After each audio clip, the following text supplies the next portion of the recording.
Hello दोस्तों, नमस्कार। स्वागत है आपका एडवांस एग्रीकल्चर यूट्यूब चैनल पर। दोस्तों, आज की इस वीडियो के माध्यम से आपको बतलाएंगे बैगन की उन्नत खेती, ब्रिंजल फार्मिंग। जब भी हम बैगन की खेती करते हैं तो बिल्ट की समस्या आती है, फल भेदक की समस्या आती है और छोटी पत्ती रोग यानी लिटिल लीफ की समस्या आती है। और भी यदि हम बैगन की खेती करें तो कौन सी वैरायटी का चुनाव करें, कौन सी वैरायटी ज़्यादा अच्छा उत्पादन देगी, क्योंकि बैगन की खेती 12 महीने की जाती है। तो सही समय के बारे में बात करेंगे, उन्नतशील किस्मों के बारे में बात करेंगे, ज़्यादा पैदावार निकालने के लिए उर्वरक खाद की संतुलित मात्रा, यदि डिजीज़, फंगस, इंसेक्ट का प्रकोप होता है तो कैसे हम कीटनाशक का स्प्रे करके बेहतरीन रिजल्ट निकाल सकते हैं, कीटों को कंट्रोल कर सकते हैं। बैगन की खेती जब कर रहे हैं कितनी लागत आएगी, लाभ, मुनाफा, नेट प्रॉफिट के साथ साथ लाइफ साइकिल के ऊपर दोस्तों बात करने वाले हैं। तो इस वीडियो के माध्यम से बैगन की वैज्ञानिक खेती कैसे की जाती है डिटेल में संपूर्ण जानकारी शेयर करने वाले हैं। चैनल पर पहली बार आए हैं तो चैनल को सब्सक्राइब कर लीजिए। चलिए शुरू करते हैं। इसमें कुछ अलग और न्यू जानकारी आपको मिलने वाली है बैगन की खेती पर। सबसे पहले अनुकूल समय यानी टाइमिंग के ऊपर बात करें तो हर एक फसल के लिए एक निश्चित टाइमिंग होता है। तो अनुकूल समय, सूटेबल टाइम के ऊपर बात करें तो बरसात में जून और जुलाई पर पौधरोपण कर सकते हैं। गर्मियों में अक्टूबर से दिसंबर के मध्य आप पौधरोपण कर सकते हैं। लेकिन जब भी आप पौधरोपण कर रहे हैं, यदि घर पर नर्सरी तैयार कर रहे हैं तो 25 दिन पहले नर्सरी तैयार करनी पड़ेगी ट्रांसप्लांट से पहले, या फिर ट्रस्टेबल नर्सरी से भी आप पौधे खरीद सकते हैं। जलवायु और टेम्परेचर के ऊपर बात करें तो ठंडे, नम, आर्द्र जलवायु की यह क्रॉप है और न्यूनतम टेम्परेचर 12 से 15 और अधिकतम 35 से 40 डिग्री सेल्सियस तक का टेम्परेचर रहता है। तो बैगन एक प्रकार से ग्रो हो जाता है, कोई समस्या नहीं आती है। भूमि और खेत की तैयारी, वैसे तो बैगन की खेती सभी प्रकार की भूमि पर की जाती है, लेकिन काली दोमट, बलुई दोमट और चिकनी दोमट भूमि पर काफ़ी अच्छा उत्पादन देखने के लिए मिलता है। उत्तम जल निकास का प्रबंध होना चाहिए और मृदा की पीएच वैल्यू 5 से 7.5 तक दोस्तों चल जाती है। खेत की तैयारी में 1 से 2 बार कल्टीवेटर चलाना है कुछ इस प्रकार। उसके बाद रोटावेटर से मिट्टी को भुरभुरी कराना है। उत्तम जल निकास का प्रबंध होना बहुत ज़्यादा ज़रूरी है। बरसात के दिनों पर यदि पानी गिर जाता है तो जल भराव नहीं होना चाहिए। इन बातों का आपको ख्याल रखना है। उन्नतशील किस्मों के ऊपर बात करें तो बैगन की अलग अलग किस्में हैं, अलग अलग राज्यों के हिसाब से अलग अलग पसंद की जाती है। सफ़ेद रंग के जो बैगन होते हैं VNR की उत्कल के नाम से आती है। ब्लैक रंग के जो बैगन होते हैं कलश जनक F1, थोड़ा सा बैगन का साइज़ थोड़ा बड़ा आता है। इसके अलावा सनग्रो की प्रगति के नाम से आती है, जो कि भरमा के भट्टे, छोटे भट्टे, स्मॉल साइज़ होता है। तो प्रगति को भी आप लगा सकते हैं। इसके अलावा जो कि आप फोटो पर देख रहे हैं यह किस्म भी काफ़ी अच्छी हैं। प्रति एकड़ सीड्स 80 ग्राम से 100 ग्राम प्रति एकड़ की दर से सीड्स की रिक्वायरमेंट पड़ने वाली है। प्रति एकड़ पौधा 7,000 से 8,000 पौधे लगेंगे यदि आप सिंगल लाइन पर पौधरोपण करते हैं। तो बेड तैयार के ऊपर बात करें तो बेड विधि से ही हमको खेती करनी चाहिए बैगन की। बेड की चौड़ाई 3 फीट, बेड से बेड की दूरी 2.5 फीट और बेड की ऊंचाई 1 फीट रखनी चाहिए। ड्रिप एरीगेशन 16 mm इनलाइन लगा सकते हैं। मल्चिंग पेपर 25 माइक्रोन का मल्चिंग पेपर लगाने से खरपतवार नहीं उगते हैं और काफ़ी अच्छी सर्विस देखने के लिए मिलती है। कम सिंचाई की आवश्यकता पड़ती है, जड़ों का अधिक विकास होता है, फसल एकदम व्यवस्थित रहती है मल्चिंग पेपर लगाने से। बेसल डोज के ऊपर बात करें तो जब आप वेट तैयार कर रहे हो उस समय SSP single super phosphate powder form वाली 50 kilogram, DAP di ammonium phosphate 50 kilogram, गोबर की खाद 2 ट्रॉली, इन सभी को मिक्स करना है। बेड मेकर या फिर बेड ड्राइजर से जब आप बेड तैयार करा रहे हो उस समय प्रयोग करना चाहिए प्रति एकड़ की दर से। मल्चिंग पेपर में 2 इंची होल्स कर सकते हैं कुछ इस प्रकार, जो कि वीडियोस पर आप देख रहे हैं। सिंगल लाइन पर आपको मल्चिंग पेपर में 2 इंची होल्स करना चाहिए, गरम कोयले को भरकर ड्रिप को बचाते हुए। पौधरोपण के ऊपर बात करते हैं तो 1 फीट की आपको दूरी पर रोपाई करनी चाहिए और 1 बेड पर सिंगल लाइन पर पौधरोपण कर सकते हैं। यह इसका डिस्टेंस यानी पौधे से पौधे की दूरी 1 फीट और 1 बेड पर सिंगल लाइन की पौधरोपण करना चाहिए। बाकी आप सिंगल लाइन और डबल लाइन जिगजैग पौधरोपण कर सकते हैं, बाकी सिंगल लाइन पर ही आपको पौधरोपण करना चाहिए।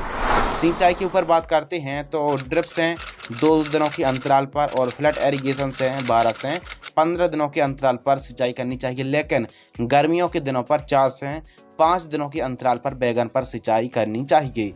खरपतवार रोकथाम के ऊपर बात करें तो खरपतवार नाशक स्प्रे करने की आवश्यकता नहीं है, सिंपली निराई गुड़ाई कराते रहें 15 से 20 दिनों के अंतराल पर। जितनी ज़्यादा आप साफ सफाई रखेंगे, रस चूसक कीटों का प्रकोप बहुत ही कम देखने के लिए मिलेगा। इन बातों को ध्यान रखें, निराई गुड़ाई करें, खरपतवार मुक्त फसल रखें, इससे सकिंग पेस्ट का जो बढ़ावा है वो कंट्रोल हो जाएगा। प्लस खेत के चारों साइड और बीच बीच में गेंदे की लाइन को आप जरूर लगा लीजिए। और पीला ट्रैप, नीला ट्रैप, स्टिकी जो ट्रैप आते हैं, 1 एकड़ में ब्लू और येलो ट्रैप आपको लगाना चाहिए। कम से कम 20 फीस लगाने से सकिंग पेस्ट पर काफ़ी अच्छा कंट्रोल मिलता है। स्प्रे शेड्यूल के ऊपर दोस्तों बात करते हैं। हमने आपको बताया कि स्टिकी ट्रैप लगाने से कीटों का वैसे भी कंट्रोल कम हो जाता है, प्रकोप कम हो जाता है, और आपको स्टार्टिंग में नीम ऑयल का ही स्प्रे करना चाहिए। तो आइए बात करते हैं कीट प्रबंधन के ऊपर कि कौन कौन से कीटों का प्रकोप हो सकता है। प्रमुख रूप से सफ़ेद मक्खी, फल छेदक, तना छेदक, नेमेटोड्स, छोटी पत्ती रोग, बैक्टीरियल बिल्ट, झुलसा, पाउडरी मिल्ड्यू जैसी समस्याएं देखने के लिए मिल सकती हैं। और फल फूड ड्रॉप तो काफ़ी रेयर गंभीर समस्या है, तो समस्याएं कई आती हैं, इनका इलाज समझिए। फल छेदक का यदि प्रकोप है तो बायर कंपनी की आपको वाइगो इंसेक्टिसाइड आपको 10 ml लेना है और एमामेक्टिन वेंजॉइड 5% SG 8 ग्राम लेना है। 15 लीटर पानी में घोल करके स्प्रे करना चाहिए। लेकिन फल छेदक का प्रकोप बढ़ चुका है तो ऐसी कंडीशन पर सुमिटोमो की सुमी प्रेम पथ के नाम से आती है 30 ml और बायर कंपनी की मोमेंटो एनर्जी 30 ml 15 लीटर पानी दोनों को घुल करके स्प्रे करना चाहिए। सूखने की समस्या आ रही है तो ट्राइकोडर्मा 500 ग्राम, गन्ने का गुड़ आपको लगभग 3 किलोग्राम 200 लीटर पानी में घोलना है, 6-7 दिन तक रखना है। उसके बाद 1 एकड़ में 200 लीटर घोल को आपको प्रयोग करना चाहिए। इससे होता क्या है कि जो समस्या आती हैं, जो विल्ट की सूखने की समस्या आती है, उसमें काफ़ी हद तक कंट्रोल मिलता है। 1 महीने में 1 बार ट्राइकोडर्मा को आपको चलाना चाहिए सॉइल एप्लीकेशन से। इसके साथ कोई भी कीटनाशक, इंसेक्टिसाइड, खरपतवार नाशक या फिर हार्बिसाइड का मिक्स करके प्रयोग नहीं करना चाहिए। ट्राइकोडर्मा को सिंगल ही गुड़ के साथ मिक्स करके प्रयोग करते हैं तो अच्छा लाभ पहुंचेगा। इसके अलावा फंगस की समस्या देखने के लिए मिल रही, कोई भी फंगस है तो कॉपर ऑक्सीक्लोराइड 50% जो आता है 40 से 50 किलोग्राम 15 लीटर पानी में घोल करके स्प्रे करना चाहिए। यदि नेमेटोड्स की समस्या आती है तो इसके लिए बायर कंपनी की बेलम प्राइम को आप सॉइल एप्लीकेशन से चला सकते हैं, जो कि डोज आप वीडियो पर देख रहे हैं। यदि दोस्तों तना छेदक के ऊपर बात करें तो कार्बोफ्यूरॉन का आप इस्तेमाल कर सकते हैं। डाउ एग्रोसांस की डेलीगेट का इस्तेमाल कर सकते हैं स्प्रे के रूप में। बायर कंपनी की फैम या फिर कोराजन या एम्प्लीगो का दोस्तों आप स्प्रे कर सकते हैं यदि तना छेदक का प्रकोप बढ़ता है। बायर कंपनी की फेनोस को भी काफ़ी अच्छा काम करेगी। इसके अलावा दोस्तों बात करते हैं खाद शेड्यूल। तो यदि आप साधारण तरीके से खेती कर रहे हैं, क्योंकि जब तक पौधा ज़्यादा ग्रीननेस देखने के लिए नहीं मिलेगी, हरा भरा नहीं रहेगा और प्रॉपर वनस्पतिक बढ़वार नहीं होगी, तब तक हमको जो रिजल्ट हैं कमज़ोर देखने के लिए मिलेंगे। तो न्यूट्रिएंट की यदि डिफिशियंसी होती है तो जाहिर सी बात है आपकी उपज में काफ़ी ज़्यादा गिरावट देखने के लिए मिलने वाली है। तो ऐसी कंडीशन पर आपको एक काम करना है। यदि आप साधारण तरीके से खेती कर रहे हैं तो जो फर्स्ट खाद है 30 से लेकर 40 दिन के आसपास का पौधा होता है तो micro nutrient fertilisers 5 kilogram, urea और उर्वरक खाद 20 किलोग्राम लेना है। इन दोनों को मिक्स करना है ठीक तरीके से। जड़ों से 3 से 4 इंच दूर दे करके आपको सिंचाई करना चाहिए। इसके अलावा यदि बात करें सेकंड खाद तो 60 से 80 दिन के आसपास की फसल होती है तो कैल्शियम नाइट्रेट और सागरिका को इन दोनों को मिक्स करके जड़ों के पास देकर सिंचाई करनी चाहिए। इसके अलावा फल की अवस्था पर मैग्नीशियम सल्फेट, बायोजाइम और यूरिया इन सभी को मिक्स करके जड़ों के पास देना चाहिए। और बीच बीच में यूरिया और उर्वरक खाद है, कैल्शियम नाइट्रेट है, जिंक सल्फेट है, 0050 है, माइक्रो न्यूट्रिएंट, ह्यूमिक एसिड, इनका भी प्रयोग करने से बेहतरीन लाभ देखने के लिए मिलता है। प्रथम तोलाई के ऊपर बात करते हैं, यानी फर्स्ट हार्वेस्टिंग तो 55 दिन के आसपास की फसल होती है तो हार्वेस्टिंग के लिए तैयार हो जाती है, फल फूल आ जाते हैं और हार्वेस्टिंग भी शुरू हो जाती है 55 दिन के आसपास। लाइफ साइकिल के ऊपर दोस्तों बात करते हैं तो 6 से 7 महीने के आसपास लाइफ साइकिल मानी जाती है बैगन की। वैसे तो आप साल भर चला सकते हैं, लेकिन 6-7 महीने काफ़ी अच्छे तरीके से फल देखने के लिए मिलते हैं यदि आप वैज्ञानिक तरीके से खेती करते हैं। बाजार भाव फ्लेक्सिबल रहता है, 10 रुपये से लेके 25 रुपये के मध्य हमारे किसान भाइयों को रेट देखने के लिए मिलता है और हो सकता है 10 से भी कम का मिले। लागत के ऊपर बात करते हैं तो 1 एकड़ में यदि आप वैज्ञानिक तरीके से खेती कर रहे हैं तो 35 से 40 हज़ार रुपये के आसपास कम से कम लागत लगने वाली है। उत्पादन के ऊपर बात करते हैं 60 से लेकर 80 टन के आसपास दोस्तों 1 एकड़ में पैदावार हो जाती है बड़े आराम से।